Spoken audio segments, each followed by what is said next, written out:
আগে ছিল হাতে লেখা চিঠি দিয়ে উত্ত্যক্ত করা, সেই চিঠিতে বিয়ের প্রস্তাব, প্রত্যাখ্যাত হলে অ্যাসিড ছোঁড়ার হুমকি। এখন চিঠির বদলে ইন্টারনেটে অশ্লীল ছবি ছড়িয়ে দেওয়ার হুমকি। নারীর প্রতি সহিংসতার ধরন বদলে গেছে এভাবেই।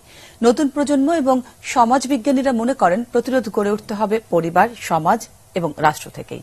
আরও জানাচ্ছেন ইশরাত জাহান উর্মি। কুষ্টিয়ার পান্না মাস্টার কোচিং এ পড়ানোর কথা বলে দীর্ঘদিন ধরে কৌশলে ছাত্রীদের সঙ্গে দৈহিক সম্পর্কের ছবি ভিডিও করে তাদের ব্ল্যাকমেইল করতেন শিক্ষক নামধারী এই লোক। শহর জুড়ে ক্ষোভ বিক্ষোভের পর পান্না মাস্টার এখন আইনের আওতায়। যে প্রযুক্তি হতে পারত আশীর্বাদ, সেই প্রযুক্তি কখনো কখনো নারীর কাছে হয়ে উঠছে জীবন থেকে হাসি আনন্দ মুছে দেওয়ার মতো ভীতিকর একটি উপাদান। বর্তমান সময়ের চলচ্চিত্র নাটকে উঠে এসেছে নারীর এই অনাকাঙ্ক্ষিত বিপদের কথা। আমি তো তোমাকে আমার ভিডিও করতে দিতে চাইনি, আমি আমার প্রাইভেট মোমেন্ট কেন ভিডিও করব? তারপরেও তুমি আমাকে ফুসলায় ভিডিও করলা। তারপরে তুমি মোবাইলটা ঠিক করতে নিয়ে গিয়ে ফেলে রেখে আসছো, এবং ইচ্ছে করে মোবাইলটা ফেলে রেখে আসছো। আই নো ইট। আচ্ছা, তুমি কি পাগল? তবু থেমে নেই প্রযুক্তির ব্যবহার।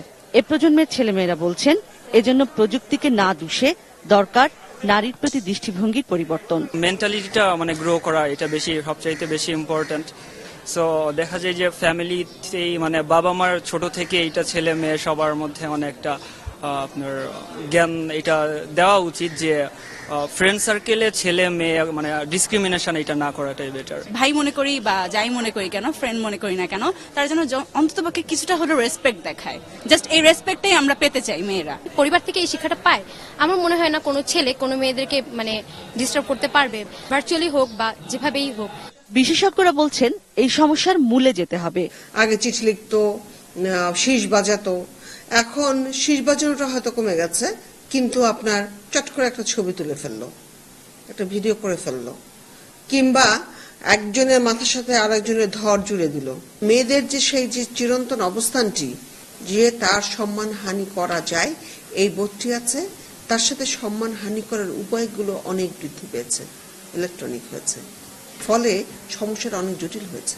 নারীকে পণ্য বানানো যায়, এই ধরনের বোধের পরিবর্তন আসতে হবে পরিবার থেকেই। পরিবার থেকে শুরু হতে হবে, স্কুল থেকে শুরু হবে, তার পারিপার্শ্বিকতা থেকে শুরু হবে, এবং সে যে কমিউনিটিতে বাস করে সেখানে শুরু হবে।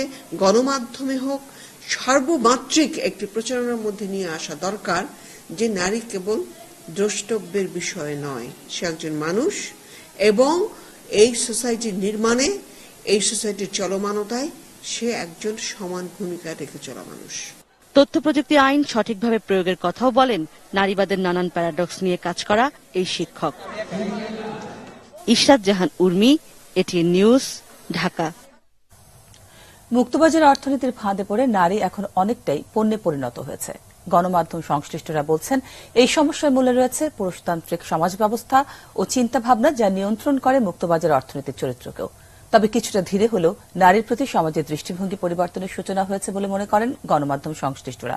মেজবাউদ্দিনের ক্যামেরায় মফিদুল তোপর রিপোর্ট।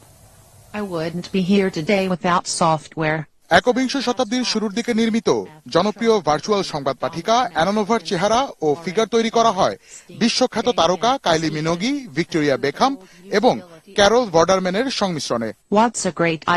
অ্যানানোভা চরিত্রটি তৈরির আগে বিশ্বজুড়ে জরিপ চালায় এর নির্মাতা প্রতিষ্ঠান অরেঞ্জ গ্রুপ। জরিপে উঠে আসে বিশ্বের সব দেশেই নারী, পুরুষ, শিশু কিংবা বয়স্ক সবাই নারীর কণ্ঠ এবং মুখশ্রীর প্রতি যেভাবে আকর্ষিত হয় বা মনোযোগ দেয়, পুরুষদের ক্ষেত্রে ততটা দেয় না। আর তাই অ্যানানোভা চরিত্রটি তৈরি হয় নারীর রূপে। গবেষণার এ ফলাফলই বলে দেয় কোন ভিত্তির উপর দাঁড়িয়ে রয়েছে আধুনিক বিশ্বের গণমাধ্যমে নারীর উপস্থিতি। হোক সে লারা ক্রফট নামের দুঃসাহসী অ্যাডভেঞ্চারার, কিংবা ফোনের অ্যান্সারিং মেশিন, অথবা কল সেন্টারের মিষ্টি নারী কণ্ঠ।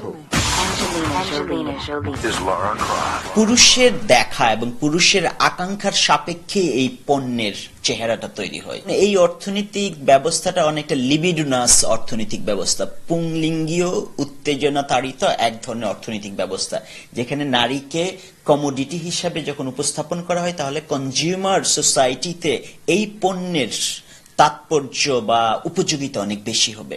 গণমাধ্যম সংশ্লিষ্টদের মতে নারীর প্রতি পুরুষের তীব্র আকাঙ্ক্ষার বহিঃপ্রকাশ ঘটছে গণমাধ্যমে, যা দিনকে দিন আরো প্রকট হচ্ছে।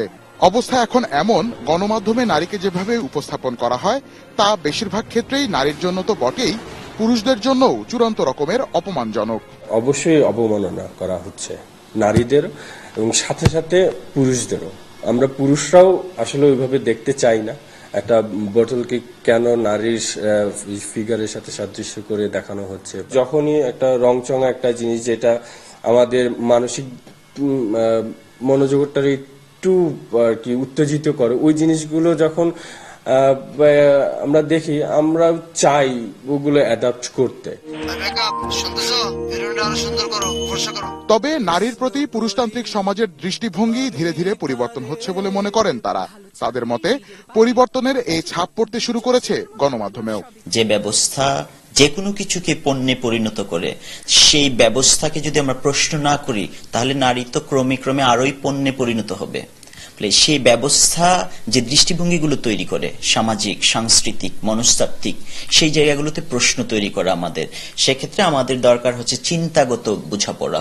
পুরো নারীকে যখন পণ্য হিসেবে উপস্থাপন করার যে প্রক্রিয়া, এটা অত্যন্ত মেধাবী একটা প্রক্রিয়া। ফলে মেধাভিত্তিক সমাজের চেয়ে নীতিভিত্তিক সমাজ গুরুত্বপূর্ণ। আমরা কি আসলে এইভাবে দেখি? হয়তোবা অন্য কোনো দেশে দেখে, হ্যাঁ, বা অন্য কোনো কালচারের সাথে এগুলো যায়। আমাদের কালচারের সাথে যেহেতু যাচ্ছে না, আমরা কেন এগুলো দেখাচ্ছি? আমাদের সংস্কৃতি যা আছে ওটার মধ্যে এক ধরনের নতুনত্ব নিয়ে আসে, প্রেজেন্টেশনের নতুনত্বের জায়গা থেকে আমার মনে হয় যে চেষ্টা করলে অসম্ভব কিছু না দর্শক ধরে রাখা আর কি। সৌন্দর্য গায়ের রঙে নয়, একটু ফ্রেশ চিন্তা করুন। Mofidul Topu, ATN news, Dhaka. রক্ত